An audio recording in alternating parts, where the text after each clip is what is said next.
طبيب ويكون زيادة سا راحة كون زيادة سا أمنك كون زيادة يا من كانت الدنيا همه جعله الله الفقر بين عينيه وفرغ شمله ولم يأته من الدنيا إلا ما كتب له نك همه سكدك أبو الرسول كده الدوية قبا وكفكرة أخرتي ربطها إن داقة كسارة إسكاي اللوبة لما إن لودين تود عيسى فقرك الله صارا أرميني سنة بري قلبي بار رب العزة كل الشيء الدوية ما بها لا أنت الله وقدر مويانه ومن كانت الآخرة همه نك همه سكدك أبو الرسول كده آخره جعله الله غناه في قلبك يا غنى الراحل وقبوحيا وجمع الله شمله أرميه سودنا إلهي بس كوكو سودويا وأتت الدنيا وهي راغمة الدوية وحي أتما دا يدو سند اللسان وهو سعتي تما داب رسول كوري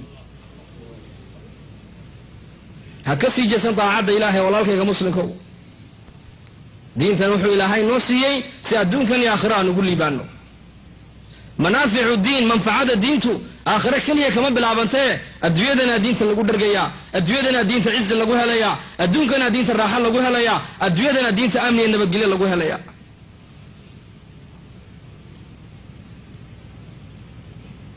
يا طالب الرزق في الدنيا بقوته بدك ما أنت إتوا ضبطا طاعد إلى واحد كنا في صواهم قريس اسمع يا طالب الرزق في الدنيا بقوته تدور فيها من بلد إلى بلد أتعبت نفسك ما لست تدركه وضاع عمك في همر وفي نكد لو طرت بين السماء والأرض مجتهدا شربة ماء غير رزقك لم تجدي هداد هنقرق ملك أمرته اسكدا أرلنا انتو تشغى كويدو هذا السماء الشغى لقوقو الشغى وتقول دونة الشغى كبشبيو كوقرين مسو قادس أقصر عناءك فإن الرزق منقسم يأتي إليك ولو في جبهة الأسد تعبكاga yaree haysdalin xoogaaga iyo caqligaaga iyo cimrigaaga adduunyada ha ku dayicin kala reebo oo aakhiradaadi ha seegin arsaaqadaadu haddii libaax foodiisa taalo ayadaa ku imanayse laa tacjalanna fa ina risqa laysa bilcajali ha degdegin arsaaqada xoog iyo qafaf laguma hele risqu maktuuban bilawxi maca alajali arsaaqadaadi iyo cimrigaagu waxay ku qoran yihin loox maxfuudka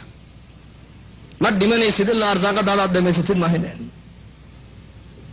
لو صبرنا لكان الرزق يطلبنا ولكنه خلق الإنسان من عجلي هذا الصبر لهين رزق يسقى نصدون لها لكن بني آدم كان أسكدك دقي مر وحول بدقدق بكدونيا أقول ما تسمعون وأستغفر الله لي ولكم وهو الغفور الرحيم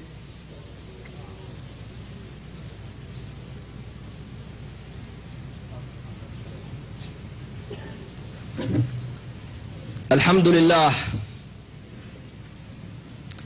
إن الحمد لله نحمده ونستعينه ونؤمن به ونتوكل عليه ونعوذ بالله من شرور أنفسنا ومن سيئات أعمالنا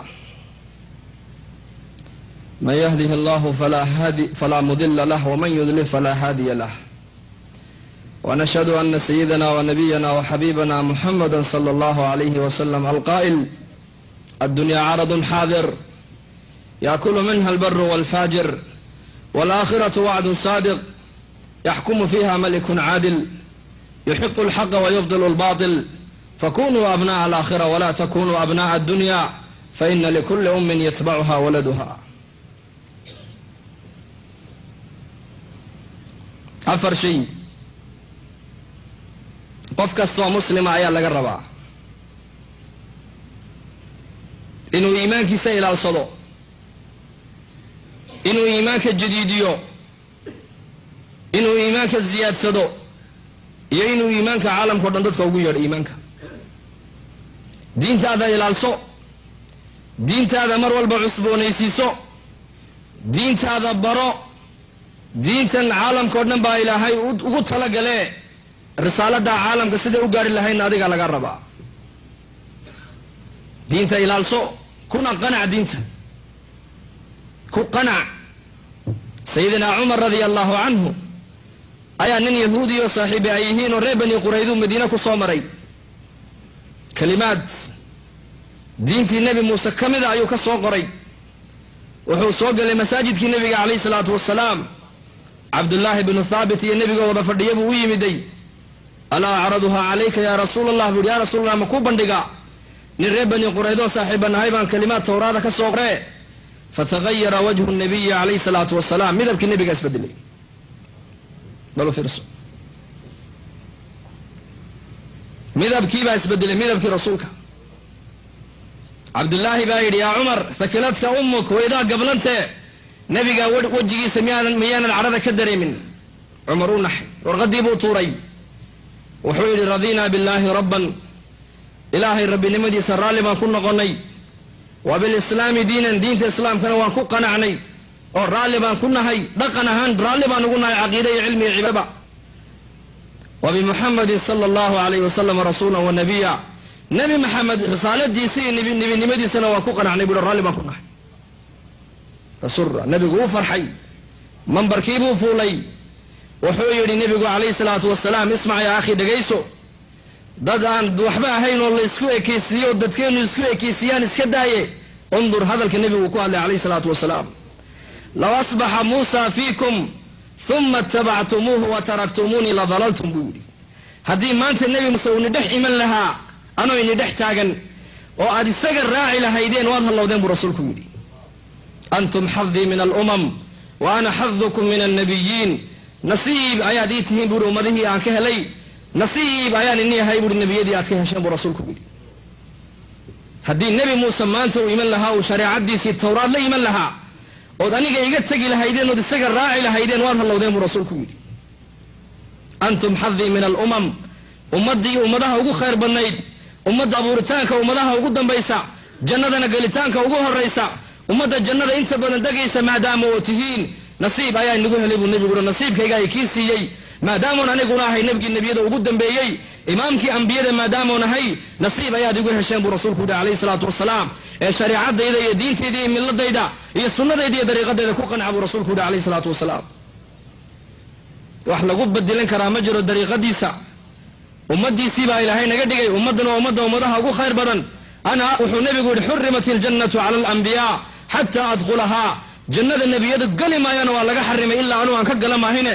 wa xurimat iljannatu cala alumam xataa tadkhula ummatii, ummaduhuna jannada geli maayaan ilaa ummadaydu ay gasho maahine.